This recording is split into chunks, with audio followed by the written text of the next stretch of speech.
O Senhor esteja convosco. Ele está no meio de nós. Proclamação do Evangelho de Jesus Cristo segundo Marcos. Glória a vós, Senhor. Naquele dia, ao cair da tarde, Jesus disse a seus discípulos: Vamos para a outra margem. Eles despediram a multidão e levaram Jesus consigo, assim como estava na barca. Havia ainda outras barcas com ele. Começou a soprar uma ventania muito forte e as ondas se levantavam dentro da barca, de modo que a barca já começava a se encher. Jesus estava na parte de trás, dormindo sobre um travesseiro. Os discípulos o acordaram e disseram: Mestre, estamos perecendo e tu não te importas? Ele se levantou e ordenou ao vento e ao mar: Silêncio, cala-te. O vento cessou e houve uma grande calmaria. Então Jesus perguntou aos discípulos: Por que sois tão medrosos? Ainda não tendes fé? Eles sentiram um grande medo e diziam uns aos outros: Quem é este a quem até o vento e o mar obedecem? Palavra da salvação. Glória a vós, Senhor. Dai graças ao Senhor, porque Ele é bom, porque eterna é a sua misericórdia. Irmãos e irmãs, celebramos hoje a liturgia do 12º domingo do tempo comum. E é muito interessante percebermos a pedagogia do Evangelho que se dá por meio das palavras e ações de Jesus. Quem participou da missa no domingo passado, ouvia Jesus contar as parábolas das sementes, para falar do reino de Deus, para falar do reino dos céus. E aquilo que ele disse no domingo passado por meio das parábolas, vai se realizar agora por meio das suas ações. Uma tarefa de casa para a semana é ler os capítulos 4 e 5 do Evangelho segundo Marcos, para a gente entender essa pedagogia de Jesus. Se ele anunciava o reino por meio de parábolas, a partir de agora, ele, através das suas ações, vai manifestar que o reino já está acontecendo aqui e agora. Nós vamos ter uma série de 4 milagres que Jesus realiza. E ao longo destes 2 próximos domingos, vamos acompanhar esses acontecimentos. Hoje, quando Jesus acalma a tempestade, e no próximo domingo, quando uma mulher que sofria há vários anos de hemorragia, toca na orla do seu manto e é capaz de ser curada. O reino que ele prega é o reino que agora acontece por meio da sua ação. Então eu gostaria de tomar o evangelho de hoje. Vamos aos versículos 35 e 36, no início do texto. Encontraram aí? Marcos capítulo 4, os versículos 35 e 36. Vamos ler juntos? Naquele dia, Ao cair da tarde, Jesus disse a seus discípulos: Vamos para outra margem. Eles despediram da multidão e levaram Jesus consigo. Assim como estava na barca, havia ainda outras barcas com ele. paremos aqui. Naquele dia, ao cair da tarde, que dia era esse? O dia que Jesus anunciou as parábolas do reino. Foi um dia muito longo de catequese. Jesus anunciando o seu reino através das parábolas que contava, mas agora ele toma uma decisão, quer ficar a sós com os discípulos. Com a multidão ele conta as parábolas, mas com os discípulos ele faz o caminho de maneira mais singular, de maneira mais direta, objetiva. E agora eles estão num lugar muito simbólico, o Mar da Galileia.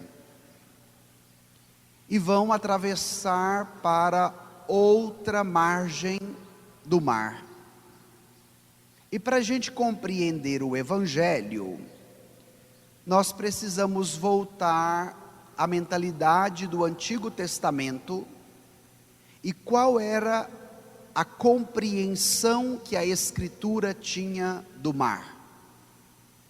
Qual era o simbolismo que o mar tinha na Bíblia?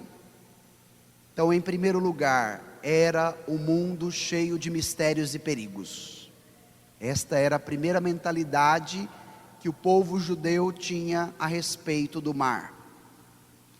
Depois disso, ele era muito profundo, e nas suas profundezas estavam ali os abismos. As suas ondas são muito fortes, e nesse sentido, o homem não tem o poder de controlá-las. E depois a mentalidade mitológica dizia que o mar era habitado por monstros marinhos.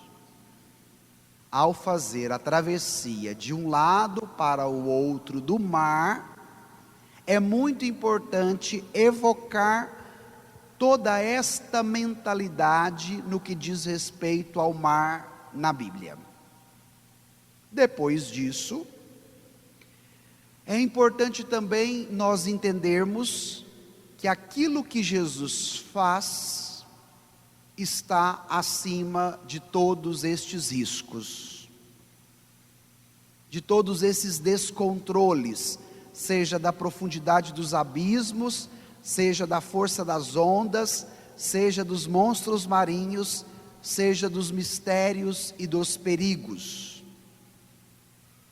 Estas forças simbologicamente representam as forças que o homem não tem o poder de controlá-las.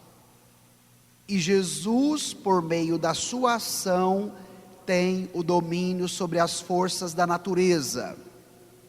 Mais do que isso, Jesus tem o domínio, inclusive, sobre as forças do mal. E será nesta chave de leitura que nós compreenderemos o Evangelho de hoje.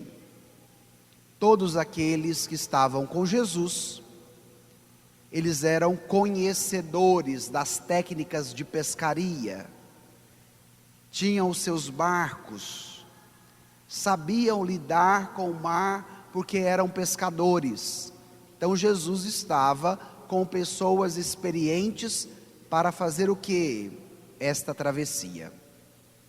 Então vocês vão guardar estes elementos do mar, dos mistérios, perigos, profundidades dos seus abismos, forças de suas ondas e monstros marinhos, porque é importante também lermos o Evangelho na chave da interioridade.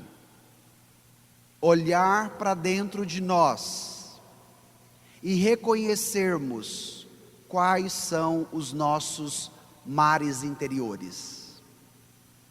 Quais são as forças das ondas que batem contra nós noite e dia na dimensão da interioridade? Quais são os monstros que também me assombram? Quais são aquelas realidades mais profundas dos abismos do meu ser que eu ainda não tive a possibilidade de trabalhar e de lidar com elas? O Evangelho de hoje é muito forte, porque não fala apenas do mar exterior, mas é capaz também de falar do mar interior que nos habita. E nesta perspectiva, compreender a ação de Jesus com os seus discípulos. Voltemos ao texto.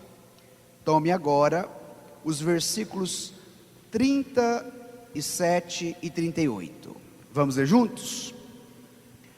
Começou a soprar uma ventania muito forte, e as ondas se lançavam dentro da barca, de modo que a barca já começava a se encher.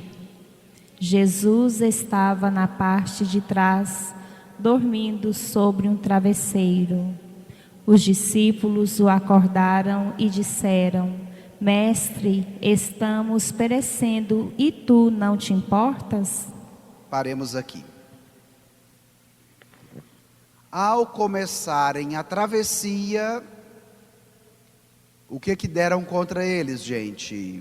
Um vento muito forte. Uma tempestade.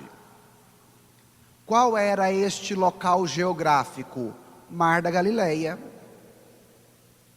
Se um dia vocês visitarem Jerusalém, visitarão consequentemente a Galileia.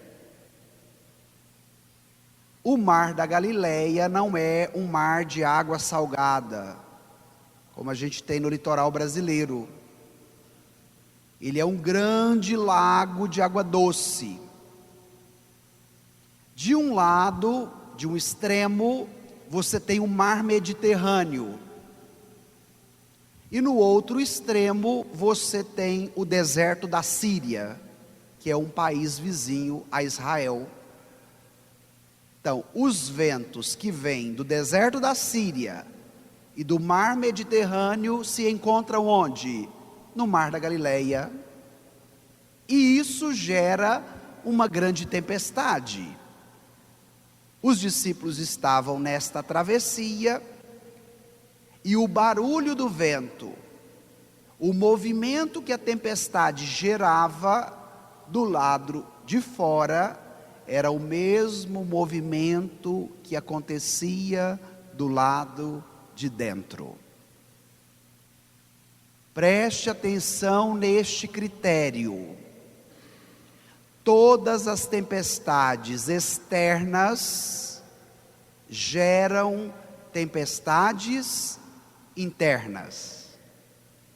E todas as tempestades internas geram tempestades externas. Como o vento era muito forte, as ondas estavam muito agitadas, e o barquinho dos discípulos com Jesus era um barquinho muito simples. Não havia barcos de grandes navegações, como a gente tem hoje, por exemplo, os cruzeiros. Não, eram barquinhos artesanais, feitos de madeira, então eram barcos frágeis. Se a tempestade era muito forte, o barco era frágil, o medo era de perecer. E esta agitação, o barulho do vento, a força das ondas do mar, geravam no coração dos discípulos um grande medo, uma grande tempestade, um grande barulho. E hoje cada qual nesta missa deve fazer memória: quais são as minhas tempestades, quais são as minhas agitações, quais são os barulhos que me acompanham noite e dia nestas agitações e tempestades, quais são as ondas revoltas que muitas vezes batem contra mim e me machucam. Quais são as suas tempestades? Devemos ler o Evangelho na chave da interioridade. E nesta perspectiva, Jesus estava dormindo. Quando você lê a exegese desse texto, os autores afirmam que Jesus estava dormindo no lugar do timoeiro. Quem é o timoeiro? É aquele que conduz o barco. E provavelmente a almofada que Jesus encostava a cabeça era a almofada que o timoeiro sentava enquanto ele remava, enquanto ele conduzia o barco. Jesus está no lugar simbólico. Jesus está no lugar do timoeiro. Mas aí podemos perguntar, por que Jesus está dormindo? Lembra no domingo passado? O semeador saiu a semear, semeou a semente boa e foi dormir. Por quê? Confiava na força da semente. Aquilo que Jesus falou por meio das parábolas, agora Jesus coloca o quê? Em prática. Então ele vai dormir porque já tinha lançado a força da palavra e confiava na força desta semente, e confiando na força desta semente, poderia dormir. Mas os discípulos, agitados, nervosos, gritando, com medo, vão até Jesus. E chegam lá, tirando satisfação. Vocês prestaram atenção? Olha o modo que os discípulos falam com Jesus: Mestre, estamos perecendo e tu não te importas? O que os discípulos fazem? Brigam com Jesus, danam com Jesus. Você tem a mania de rezar brigando com Jesus? Você tem mania de falar com Ele, chamando a atenção dEle, puxando a orelha dEle, como se Ele tivesse errado, como se Ele não estivesse fazendo nada, como se o sono dEle estivesse atrapalhando você? Como você se sente diante desse Evangelho? Essa mentalidade dos discípulos, minha gente, ela costuma ser muito atual, porque nós temos uma visão errônea, quase que se Jesus tivesse prazer de ver o nosso sofrimento, ou em alguns casos, nós até o culpamos diante da tempestade que vivemos. Quantas pessoas, quando enfrentam uma doença, se revoltam? Se revoltam com Deus. Quantas pessoas, quando perde uma pessoa querida da família, se revolta com Jesus como se Jesus fosse o culpado? Esse Evangelho continua muito atual. Então eles vão atrás de Jesus, puxando a orelha dele, danando com ele, tirando satisfação, como se Jesus fosse o culpado, e como se Jesus não estivesse fazendo nada por eles, permitindo que eles perecessem. Ontem nós tivemos a primeira Eucaristia, e já foi a liturgia do domingo, e eu dizia na pregação, Jesus me chama muita atenção, porque os discípulos o acordam, o provoca, mas ele não fala primeiro com os discípulos. Vamos ao texto para ver com quem que Jesus vai falar por primeiro. Tome aí o versículo 39. Vamos ler juntos? Ele se levantou e ordenou ao vento e ao mar: silêncio, cala-te. O vento cessou e houve uma grande calmaria. Com quem Jesus fala por primeiro? Com os discípulos? Com a tempestade. Jesus fala com o vento forte. Jesus fala com o mar agitado. E se vocês tomarem esse trecho do Evangelho e voltarem ao outro trecho, quando Jesus estava na sinagoga e chegou o homem possuído pelo demônio, dizendo para Jesus: eu sei quem tu és o Filho de Deus. O que Jesus diz para o demônio? Cala-te e sai dele. E o demônio saiu do homem naquele momento. Esse Evangelho evoca que a força de Jesus não é só capaz de controlar a tempestade e as forças da natureza, mas a palavra de Jesus tem o poder também de calar o mal. A ação de Jesus tem o poder de cessar a voz do mal que pode ir contra toda a pessoa humana. E como que Jesus controla as forças da natureza e como Jesus impõe o seu poder sobre o mal? Pela força da sua palavra.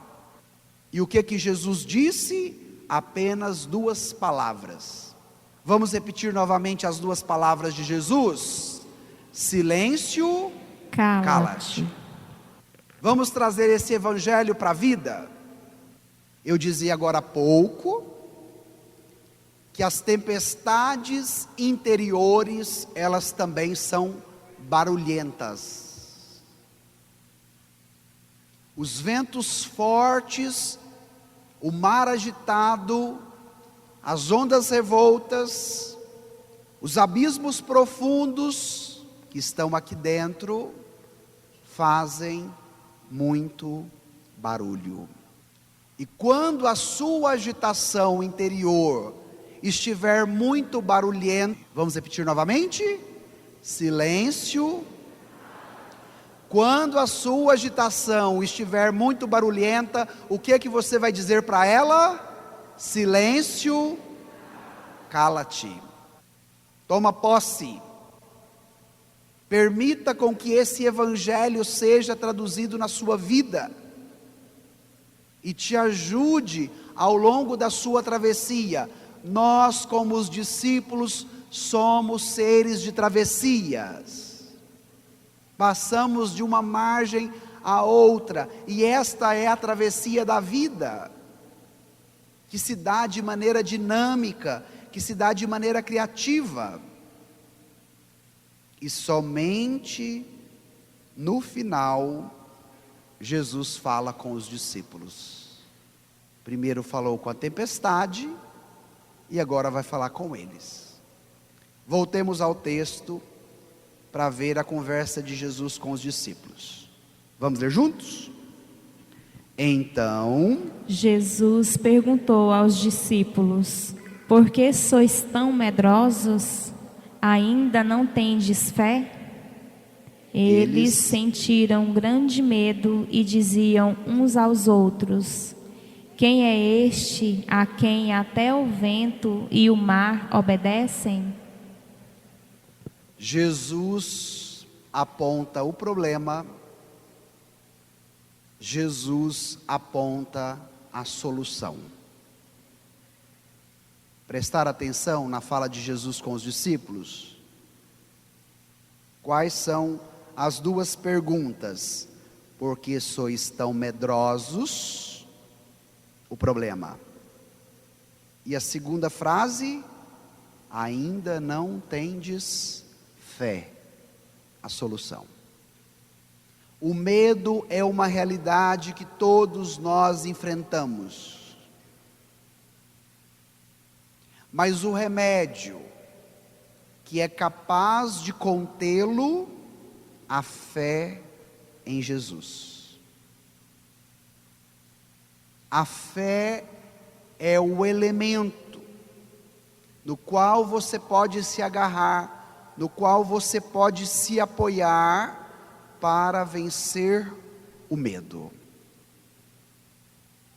A partir do momento que você vai dar comando demais para o seu medo, que você vai permitindo com que ele legitime as suas ações e o seu modo de viver, a sua vida será só tempestade.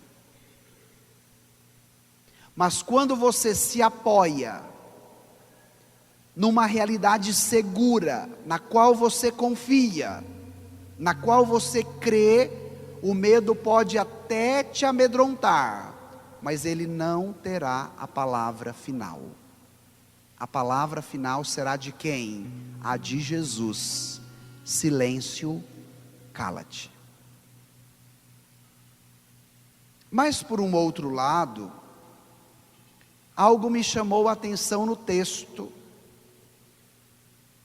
que foi a fé interesseira dos discípulos ao irem ao encontro de Jesus. E por isso Jesus diz que eles têm pouca fé. Quem vive numa prática religiosa só por interesse, querendo um Jesusinho de promessa, querendo um Jesusinho de cura, de milagre, de prosperidade financeira, que tem que resolver todos os seus problemas materiais ou corporais, possui ainda uma fé muito fragilizada. Porque é a fé do interesse, só buscando algo em troca do que Jesus pode resolver das situações difíceis da minha vida. E pode ser que nós até condicionemos a nossa prática religiosa a estes interesses. Está começando agora a festa do Divino Pai Eterno, eu fiz uma promessa, eu preciso ir a pé à Trindade, eu tenho que assistir a missa descalço, eu tenho que fazer isso de joelhos, para Jesus me dar aquilo. Uma fé interesseira. Bento XVI diz: procuremos Jesus por Jesus. Procuremos Jesus por Jesus, minha gente. Não condicionemos a nossa relação com Ele apenas por algum interesse, apenas por alguma situação que Ele precisa resolver. Tem pessoas que quando estão doentes, vêm à igreja, faz novena, vão à Trindade, vão à Aparecida. Curou da doença, você nunca mais vê na igreja. Se brincar, nem para agradecer.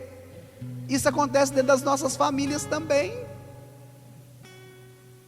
E Jesus chama a atenção dos discípulos para uma nova experiência. Lembre-se disso. Procure Jesus por Jesus, e não só por interesse, e não só para resolver alguma situação. E é nesta situação que agora Jesus vai abrir os horizontes dos discípulos.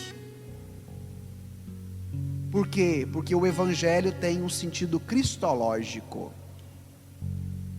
Jesus será submergido na tempestade da paixão, Ele vai dormir o sono da morte, e Ele terá o poder final, que vencerá as tempestades e o mal. O Evangelho de hoje também pode ser compreendido à luz da paixão, morte e ressurreição de Jesus. Jesus será submergido nas águas da paixão, vai dormir o sono da morte e vai ressuscitar ao terceiro dia, tendo poder sobre todas as coisas, sobre a natureza e também sobre o mal. Que neste 12º domingo do tempo comum, escutando esta palavra que vem aos nossos corações, peçamos uma fé renovada, uma fé transformada. E volto a repetir: busque Jesus por Jesus. Então vamos pedir isso no final desta homilia. Deixe agora o seu folheto de lado e por um instante reflita: quais são as suas ondas agitadas? Quais são as profundidades dos seus abismos? Quais são os seus monstros interiores que muitas vezes te amedrontam? Quais são as tempestades que batem contra a barca da sua vida? E vai pedindo para Jesus uma fé nova, uma fé renovada. Vai pedindo a Ele a graça da palavra, que tem o poder de hoje te dizer: silêncio, cala-te. não dê voz à sua tempestade, mas dê voz a Jesus, que hoje te diz: por que sois tão medrosos? Ainda não tendes fé? Diga a Ele: Senhor, eu creio, mas aumenta a minha fé. Jesus, eu creio, mas aumenta a minha fé. Jesus, eu creio, mas aumenta a minha fé.